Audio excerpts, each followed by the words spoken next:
నమస్తే. నేను Kittu. Welcome to BRK news. ఈరోజు మనతో పాటు ఒక స్పెషల్ గెస్ట్ ఉన్నారనమాట. ఆయన ఎవరో కాదు, కోర్ట్ మూవీ, మ్యాడ్ స్క్వేర్, ఇంకా కమిటీ కుర్రోళ్ళు ఇలాంటి సూపర్ హిట్ చిత్రాలు నటించిన టీవీ రామన్ గారు. మరి ఇంకెందుకు ఆలస్యం, ఆయనకి వెల్కమ్ చెప్పేద్దాం. నమస్తే సార్. నమస్కారం అండి.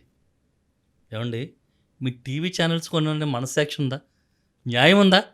రామ్ చరణ్ గారు ఫ్రై చేశారని అన్ని ఛానల్స్లో చూపించారు. మంచు విష్ణు గారు కొబ్బరి బండలో బిర్యానీ వండారని ఇంటర్నేషనల్ ఛానల్స్, అన్ని ఛానల్స్లో, టిక్ టాక్ అన్నిట్లో చూపించారు. 20 సంవత్సరాల నుంచి వంట చేస్తున్నాను సార్, కనీసం లోకల్ ఛానల్లో కూడా చూపించట్లేదు. ఇప్పుడు మీ బాధ ఏంటండి? వంట చేస్తున్నారని చూపించట్లేదని బాధపడుతున్నారా? కనీసం లోకల్ ఛానల్లో కూడా చూపించాలి కదా సార్ మాలాంటి వాళ్ళని. లేదండి, మా ఛానల్లో చూపిస్తామండి. సరేనండి. వెల్కమ్ వెల్కమ్ అండి. నేను నిజం అనుకున్నాను, ఏంటబ్బా ఈయన ఇట్లా చేస్తున్నారు అనుకుంటున్నా. సో సార్, ఎక్కడ సార్?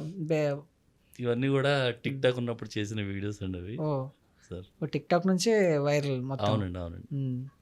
సో ఎట్లా సార్, ఎట్లా స్టార్ట్ అయింది మీ జర్నీ? నేను 2018 నుంచి నేను సినిమాలు చేస్తున్నానండి. ఓ తర్వాత టిక్ టాక్ వచ్చిన తర్వాత కొన్ని కామెడీ వీడియోస్ చేశాను. దానివల్ల బాగా రీచ్ వచ్చింది. ఎక్కడికి వెళ్ళినా గుర్తుపట్టడం అవన్నీ జరిగాయండి. ఇప్పుడు ఫుల్ ఫ్లెడ్జ్డ్గా నేను మూవీస్లో ఉన్నానండి, ప్రయత్నాలు చేసుకుంటున్నాను. ఆ క్రమంలోనే కొంచెం మంచి మంచి సినిమాలన్నీ ఇప్పుడు ఏదైతే మీరు చెప్పారో, కమిటీ కుర్రాళ్ళు, కోర్టు, మ్యాడ్ స్క్వేరు, అమ్ము, అలాగా చాలా సినిమాలు, స్వాగ్, ఇలా చాలా సినిమాలు, ఒక 40 సినిమాల దాకా చేశానండి. మంచి క్యారెక్టర్స్. రాజుగారి దొంగలని సినిమా చేసామండి, దాంట్లో ఫుల్ లెంత్ విలన్ చేశానండి. ఓ గ్రేట్ గ్రేట్ అండి. అసలు ఇన్ని సినిమాలు ఇవన్నీ చేశారు, మీ బ్యాక్గ్రౌండ్ ఏంటండి? బ్యాక్గ్రౌండ్ అంటే మేము వైజాగ్లో ఉంటామండి. నాకు 2 పిల్లలు. ఒకడేమో బీటెక్ సెకండ్ ఇయర్ చదువుతున్నాడు, చిన్నోడేమో inter first year, housewife. మా నాన్నగారు కాకినాడలో జిల్లా ట్రెజరీలో చేసి రిటైర్డ్ అయ్యారండి. ఆయన స్టేజ్ ఆర్టిస్ట్, ఆయన రైటర్ అండి. ఆయన లలిత గీతాలు, దేశభక్తి గీతాలు ఇవన్నీ రాస్తూ ఉంటారండి. అవన్నీ ఆకాశవాణి కేంద్రం, విజయవాడ కేంద్రంలో చాలాసార్లు టెలికాస్ట్ అయ్యాయండి సాంగ్స్ అన్నీ కూడా. ఆయనని నాకు ఇన్స్పిరేషన్ అండి యాక్టింగ్కి. అంటే నటించాలని చెప్పి కోరిక ఎలా వచ్చింది? అసలు ఛాన్స్ ఎలా వచ్చిందండి మీకు? ఛాన్స్ అంటే, నేను ఎఫ్ఎం బాబాయ్ గారని మా గురువు గారు ఉన్నారండి. ఆయనతో పాటుగా నేను మొట్టమొదటిగా సన్ స్ట్రోక్ అని ఒక షార్ట్ ఫిల్మ్ చేసామండి. షార్ట్ ఫిల్మ్ చేస్తే ఆయన సునీల్ కుమార్ రెడ్డి గారు, సునీల్ కుమార్ రెడ్డి గారు 14 నంది అవార్డులు వచ్చాయండి ఆయనకి. చాలా పెద్ద డైరెక్టరు. ఆ సార్ దగ్గరికి తీసుకెళ్ళి నన్ను పరిచయం చేశారండి. పరిచయం చేసినప్పుడు ఆయన కొంచెం చూసి మనోడిని ఏదో పెడదాంలే, ఎక్కడో పెడదాంలే అని అనుకునేవారండి. ఆ సినిమాకి కాస్టింగ్ అంతా కూడా ఎఫ్ఎం బాబాయ్ గారు చూసేవారండి. ఆ సునీల్ కుమార్ గారు, సార్ మనకు ఒక మినిస్టర్ కావాలి అంటే మా వాడు సరిపోతాడా, సార్ మనకు ఒక టీచర్ కావాలి, మా వాడు సరిపోతాడా, ఈ టైప్లో ఉండేదండి. ఆయనకి బాగా సార్ మీ వాడిని ఎక్కడో అడవిలో పెడదాంలేండి సార్, ఎక్కడో గంజాయి తోటలు ఎక్కడో పెడదాంలేండి సార్, మీ ఓడి గురించి వదిలేయండి అన్నారు. అప్పుడు బాబాయ్ గారికి కొంచెం ఇది అనిపించి, ఒకసారి ఆడిషన్ ఇవ్వండి మీరు రామన్ గారు, ఒక్కసారి ఆడిషన్ తీసుకోండి సార్ అన్నారు. ఒక ఆడిషన్ ఇచ్చానండి. ఆడిషన్ ఇచ్చిన తర్వాత డైరెక్టర్ గారు ఒక నిమిషం ఏం మాట్లాడలేదు. ఏంటి మాట్లాడతలేదు, నీకు నచ్చిందా లేదా అనుకున్నాను. అన్న తర్వాత రొమాంటిక్ క్రిమినల్స్ అనే సినిమాలో ఒక మెయిన్ రోల్ ఇచ్చారండి. దాంట్లో లైబ్రేరియన్ రోల్. ఆడిషన్ ఎలా జరిగిందంటే డైలాగ్ ఏమని చెప్పారా? ఆడిషన్ అంటే, ఒక ఆడిషన్ ఉంటుంది సార్ నా దగ్గర.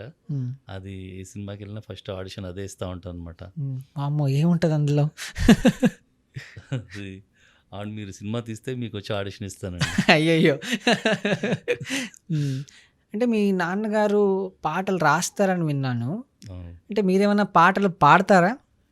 నాన్నగారు రాస్తున్నప్పుడు ఆయన పాటలు వినడం అది చేసేవాడినండి. నేను పెద్ద పాడను. మా బీఆర్కే ప్రేక్షకుల కోసం ఏమైనా ఒక పాట? సార్, బీఆర్కే ప్రేక్షకులు ఏమన్నా జడుచుకుంటారేమో. అయ్యో, ఎందుకండి? పర్లేదు, చిన్న పాట పాడండి మా బీఆర్కే ప్రేక్షకుల కోసం. సార్, నాన్నగారు రాసిన దేశభక్తి గీతం ఒకటి ట్రై చేస్తాను సార్. భారతావని పుణ్యనదుల పావని, భారతావని ఎన్నెన్నో కులమతాలామని, భారతావని హిందూ ముస్లిం క్రైస్తవ బౌద్ధ సిక్కు మతాల హిందూ ముస్లిం క్రైస్తవ బౌద్ధ సిక్కు మతాల సహజీవన సమ్మేళని నవభారత ప్రజావని భారతావని పుణ్యనదుల పావని ఎన్నెన్నో కులమతాలమని భారతావని. ఇలా super super super sir, Thank చాలా you. బాగా పాడారు. అంటే మీరు ఫస్ట్ నాకు డైలాగ్ చెప్పినప్పుడు అంటే నేను మిమ్మల్ని సినిమాల్లోనే చూశాను, బయట Sir. ఎక్కడ చూసినట్టు అనిపించలేదు. సార్ బట్ మీరు ఫస్ట్ ఏదో డైలాగ్ చెప్తుంటే నాకు ఎక్కడో చూసినట్టు కొడుతుంది మైండ్లో. అంటే ఎక్కడైనా సినిమాల్లో వీటిల్లో కాకుండా ఏమైనా ఇన్స్టాగ్రామ్, టిక్టాక్ ఇట్లాంటివి ఏమైనా చేశారా సార్ మీరు? ఒక టిక్టాక్లో అనుకోకుండా లాక్డౌన్ టైంలో ఒక డైలాగ్ చేసామండి. ఓకే. ఆ డైలాగే బాగా ఫేమస్ అయ్యి చాలా మిలియన్స్ వెళ్ళి చాలా ట్రోల్స్ వెళ్ళి ఇప్పుడు ఏదైనా ఆడిషన్కి వెళ్తున్నా కూడా అన్నా నువ్వు టిక్టాక్లో నవ్వేవాడు కదా అనేసి ఒక 10 మంది ఉంటే కనీసం ఒకరిద్దరైనా గుర్తుపడతా ఉంటారండి ఆ ఓ డైలాగ్ సార్. సో మీరు ఇన్ని సినిమాలు చేశారు కదా, మరి ఇన్ని సినిమాల్లో మీరు చేసిన సినిమాలో మీకు నచ్చిన సినిమా ఏంటి సార్ ఒకటి? నేను చేసిన సినిమాలో నాకు బాగా పేరు తెచ్చిపెట్టింది ప్రజెంట్ మొన్న రిలీజ్ అయినటువంటి మ్యాడ్ స్క్వేర్ అండి.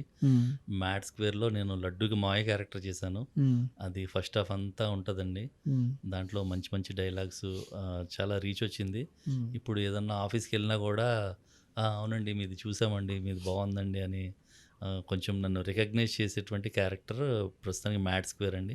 కోర్టు కమిటీ కుర్రాళ్ళలో కూడా మంచి క్యారెక్టర్ చేశానండి. అంటే మీకు నచ్చిన సినిమాలో నుంచి ఏమైనా ఒక చిన్న డైలాగ్ మా కోసం? నచ్చిన సినిమాలో డైలాగ్ అంటే సార్ నేను సాచి అని ఒక సినిమా చేసామండి. సాచి అంటే బలగం ఏది రోజైతే రిలీజ్ అయిందో ఈ సాచి అని కూడా రిలీజ్ అయింది ఆ రోజే. ఓకే. ఇది యుఎస్లో ఉంటారండి, వివేక్ పోతిగోని గారు.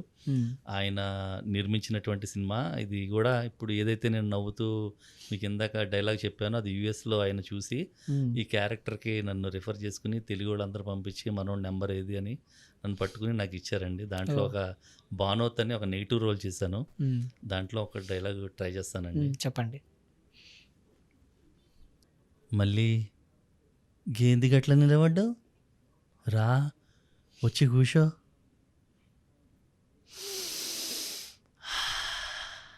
మళ్ళీ మల్లెపూలు ఎక్కున్నావు, మళ్ళీ నువ్వెంత అదృష్టవంతరాలో తెలుసా, మస్తు ఎక్స్పీరియన్స్ పర్సన్ నేను. దా వచ్చి కూర్చో.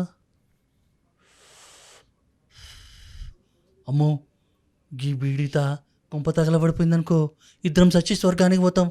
ఇంకప్పుడు చేసేది ఏముండదు, చెంకి చెంకి బట్టలు వేసుకొని ఇట్లా బొమ్మలు లెక్క ఉండాలి, ఇంకా చేసేది ఏముండదు. దా ఏమే రావా నకరాలా,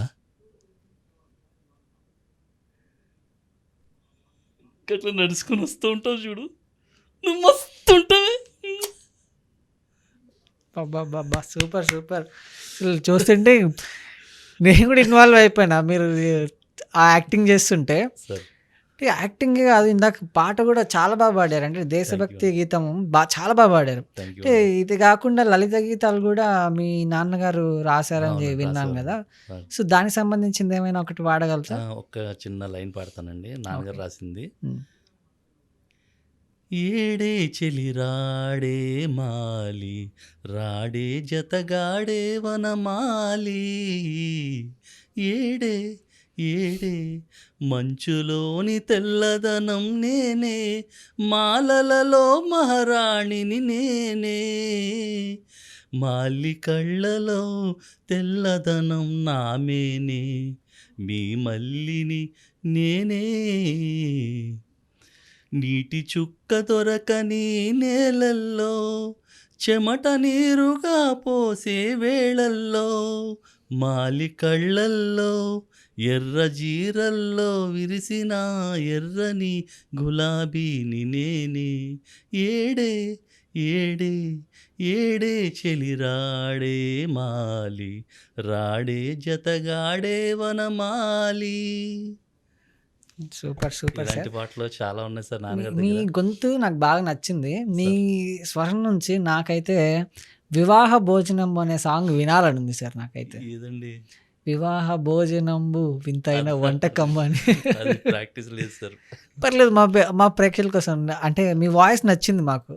సార్ అది ప్రాక్టీస్ లేదండి, పాడలేను అది. హ్మ్. ఓకే. సో, మీకు ఇన్ని సినిమాలు చేస్తుంటారు. బేసిక్‌గా ఎవరికైనా నాకు హీరో అంటే ఇష్టం, ఈ విలన్ అంటే ఇష్టం, ఈయన యాక్టింగ్ బావుంటుంది. ఇలా చెప్తూ ఉంటారు. మీకు నచ్చిన హీరో అండ్ విలన్ ఎవరైనా ఉన్నారా? నాకు నచ్చిన హీరో అంటే కమల్ హాసన్ గారండి. హ్మ్. విలన్ అంటే కోట శ్రీనివాసరావు గారండి. హ్మ్. విలన్ అనే కాదండి, ఆయన చేసే ప్రతి క్యారెక్టర్ కూడా చాలా బాగుంటుందండి. హ్మ్. ఆయన అంటే చాలా ఇష్టం అండి. ఆయన పర్ఫార్మెన్స్లో ఒక 1% చేసినా కూడా ఒక ఆర్టిస్ట్గా హ్మ్. నిలదొక్కుకోవచ్చు అనేటువంటిది మా అలాంటి హ్మ్. కళాకారులకి అదొక ఆశ అండి. కోటా శ్రీనివాసరావు కోట గారి నుంచి. శ్రీనివాసరావు గారండి. హ్మ్. ఇప్పుడు ఇప్పుడు మీరు ఒక ఆడిషన్‌లో ఉన్నారు. మీకు కోటా శ్రీనివాసరావు గారి సేమ్ రోల్, ఆయన రోల్ మీకు ఇచ్చారనుకోండి. దానికి సంబంధించిన డైలాగ్ ఏమైనా చెప్పగలరా? ఆయన చెప్పినట్టు? సార్, మీరు అడిగింది బాగుందండి. హ్మ్. ఆయన చెప్పిన ప్రతి డైలాగ్ కూడా మాకు ఇష్టము, హ్మ్. మా మైండ్లోనే ఉంటుంది. కానీ ఆయన డైలాగ్స్ చెప్పే అంతటి వయసు కానీ అనుభవం కానీ మాకు లేదండి. అంత పెద్ద ఆయన డైలాగ్స్ చెప్పి అనవసరంగా అంత మంచి డైలాగ్స్ని పాడు చేసి ఇష్టం లేదండి, అందుకని చెప్పలేను సార్. నైస్. మీ రెస్పెక్ట్ బా నచ్చింది. బట్ కోటా శ్రీనివాసరావు గారంటే నాకు మొన్న మీమ్స్‌లో బాగా వైరల్ అయింది. "యో ఏంది చూసుకో మల్ల" అని ఒక డైలాగ్ చెప్తారు. అవునండి, అది అవును. బాగా గుర్తొస్తుంది. అవును. సో, ప్రెజెంట్ ఎలా ఉంది సార్? మీరు ఎలాంటి మూవీస్ చేస్తున్నారు? బేసిక్‌గా అందరికీ నేను ఇది చేయాలి, అది చేయాలి, ఇలాంటి రోల్ నాకు రావాలి. అలా ఒక డ్రీమ్ రోల్ అనేది ఒకటుంటది. మీకు అలాంటి డ్రీమ్ రోల్ ఏమైనా ఉందా? డ్రీమ్ రోల్ అంటూ ఏమీ లేదండి. నేను ప్రతి క్యారెక్టర్ చేయగలనండి. అటు కామెడీ చేయగలను, ఇటు విలన్‌గా కూడా చేయగలను. ఏ రోల్ ఇచ్చినా చేయగలనండి. హ్మ్. ఈ ప్రతి రోలు చేయాలి అనేటువంటిదే నేను ఒక డ్రీమ్‌గా పెట్టుకున్నానండి. హ్మ్. ప్రతి అవకాశాన్ని అందిపుచ్చుకొని పర్ఫార్మెన్స్ వైస్‌గా మంచిగా చేసుకొని మంచి పేరు తెచ్చుకోవాలనే ఉందండి. హ్మ్. అంటే ఆ డైలాగ్ మా ప్రేక్షకుల కోసం ఏమైనా ఒకసారి మీకు విషయం చెప్పనా? ఈ కరోనా వల్ల, లాక్‌డౌన్ వల్ల బాగా ఇబ్బంది పడింది.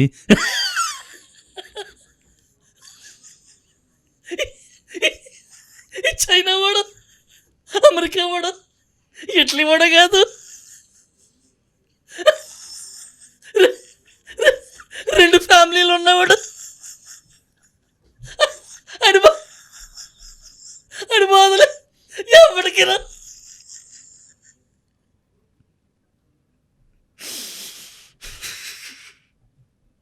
ఎంత దారుణంగా ఉంటుందో తెలుసు. ఫోన్ మాట్లాడుకోలేవు, మెసేజ్లు ఇచ్చుకోలేవు.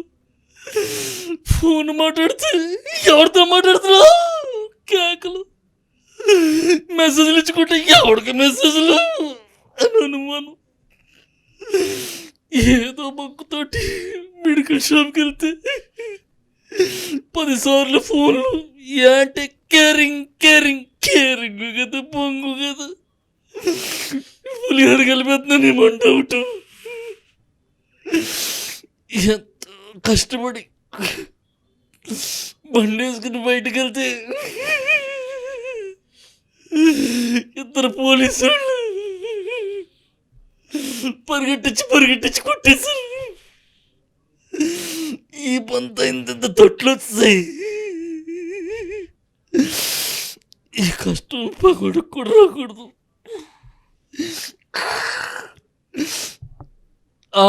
వచ్చేస్తున్నాను. సూపర్ అండి. అసలు ఇన్వాల్వ్ అయిపోయారు. ఈ డైలాగ్ అనుకుంటా మీ టిక్‌టాక్‌లో బాగా వైరల్ అయింది. నేను కూడా చూసాను గానీ అది ఎక్కడ చూసాను అని అప్పటి నుంచి అనుకుంటున్నా. సో, ఇది ఇప్పుడు గుర్తొచ్చింది నాకు. మీరు ఈ డైలాగ్ చెప్పగానే. చాలా బాగుందండి. చాలా బాగా చేశారు అసలు. థ్యాంక్ యూ అండి, థ్యాంక్ యూ అండి.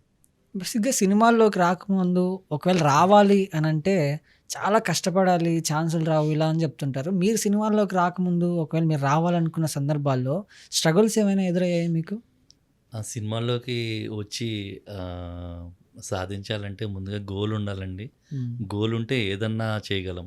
ఈ సినిమాల్లో చాలా కష్టపడతాం గానీ, ఇప్పుడు బాధని అనిపించదండి. ఎందుకంటే మన ఇష్టంతో వచ్చినటువంటి ప్రొఫెషన్ అండి ఇది. ప్యాషన్‌తోటి వస్తాము. అందుకని దీంట్లో ఎప్పుడు కూడా బాధని అనిపించదు. కష్టం అనేది ప్రతి దాంట్లో ఉంటది. కష్టపడాలి. ఈ కష్టం ఫైనాన్షియల్‌గా కష్టం ఉంటదండి. బ్యాక్‌గ్రౌండ్‌లో ఏమీ లేకపోయినా బాధలు అన్నీ ఉంటాయి. కానీ ఒక సాధించాలనేటువంటి గోల్ ఉంటే మాత్రం మనం సాధించొచ్చు అనేది మాత్రం నేను చూశానండి. హ్మ్. ఇంకా నేనంటే పూర్తిగా సాధించలేదు. కానీ ఒక మెట్టు ఎక్కొచ్చు అని మెల్లగా నేను ఎక్కుతున్నానండి ఒక్కొక్క మెట్టు. అంటే ప్రెజెంట్ యూత్ ఉంటారు. నేను గూడా విలన్ అవ్వాలి, హీరో అవ్వాలి, ఇట్లా సినిమా ఇండస్ట్రీకెళ్ళాలి, ఏదో ఒకటి సాధించాలి అనుకుంటూ ఉంటారు. అలాంటి వాళ్ళకి మీరిచ్చే సందేశం ఏంటి? ఎలా ఉండాలి? ఎలా రావాలి అని? అంటే ఇప్పుడు నేను వేరే వాళ్ళకి సలహా ఇచ్చేటువంటి పొజిషన్‌లో ఇంకా అంత పెద్ద ఆర్టిస్ట్‌ని అవ్వలేదు. హ్మ్. కాకపోతే నాకు తెలిసిన విషయం ఏంటంటే, సాధించాలనే కోరిక, పట్టుదల ఉండి కష్టపడి అదొక్కటే గోల్‌గా పెట్టుకొని చేస్తే ఏదైనా చేయొచ్చు అనేటువంటిది మాత్రం అది ప్రూవ్డ్ అండి. ఈ పెద్ద ఆర్టిస్టుల దగ్గర నుంచి మాలాంటి చిన్న ఆర్టిస్టుల వరకు కూడా కష్టపడితే ఫలితం ఉంటది అనేటిది మాత్రం అది వాస్తవం అండి అది. Okay. Nice. Nice. So, thank you so much అండి. పిలవగానే వచ్చి మీ విలువైన సమయం ఇచ్చి మా బీఆర్‌కే ప్రేక్షకులను ఎంటర్‌టైన్ చేసినందుకు అండ్ మీ గురించి చెప్పినందుకు కూడా ధన్యవాదాలు. So, thank you so much అండి. థ్యాంక్ యూ సో మచ్ అండి. ముఖ్యంగా నాకు అవకాశం ఇచ్చినటువంటి ప్రతి దర్శకులకి నేను నా హృదయపూర్వకంగా కృతజ్ఞతలు తెలుపుకుంటున్నానండి. నన్ను ఆదరిస్తున్నటువంటి ప్రేక్షకులందరికీ కూడా ముఖ్యంగా నేను థ్యాంక్స్ చెప్పుకుంటున్నానండి. అలాగే నా మొదటి సినిమా అవకాశం ఇచ్చినటువంటి సునీల్ కుమార్ రెడ్డి గారికి నేను పాదాభివందనం చేస్తున్నానండి. అలాగే మ్యాట్ స్క్వేర్‌లో నాకు ఒక మంచి క్యారెక్టర్ ఇచ్చినటువంటి కళ్యాణ్ శంకర్ గారికి నేను ప్రత్యేకంగా ధన్యవాదాలు తెలుపుకుంటున్నాను. అలాగే మీ బీఆర్‌కే ఛానల్‌కి కూడా నేను థ్యాంక్స్ చెప్తున్నానండి. Thank you thank you so అండి. మచ్ అండి. ఇలాంటి మరిన్ని అవకాశాలు మీకొచ్చి, మరిన్ని మూవీస్‌లో మీరు సక్సెస్‌ఫుల్‌గా మంచి యాక్టర్ అవ్వాలి. మీరేమనుకుంటే అది నెరవేరాలని మా బీఆర్‌కే ఛానల్ తరపున కూడా మేము కోరుకుంటున్నాం. సో, చూసారు కదా! ఇది ఇవాల్టి మన స్పెషల్ ఇంటర్వ్యూ. ఇలాంటి సరికొత్త మరొక ఇంటర్వ్యూతో మళ్ళీ కలుసుకుందాం. అంతవరకు చూస్తూనే ఉండండి బీఆర్‌కే న్యూస్.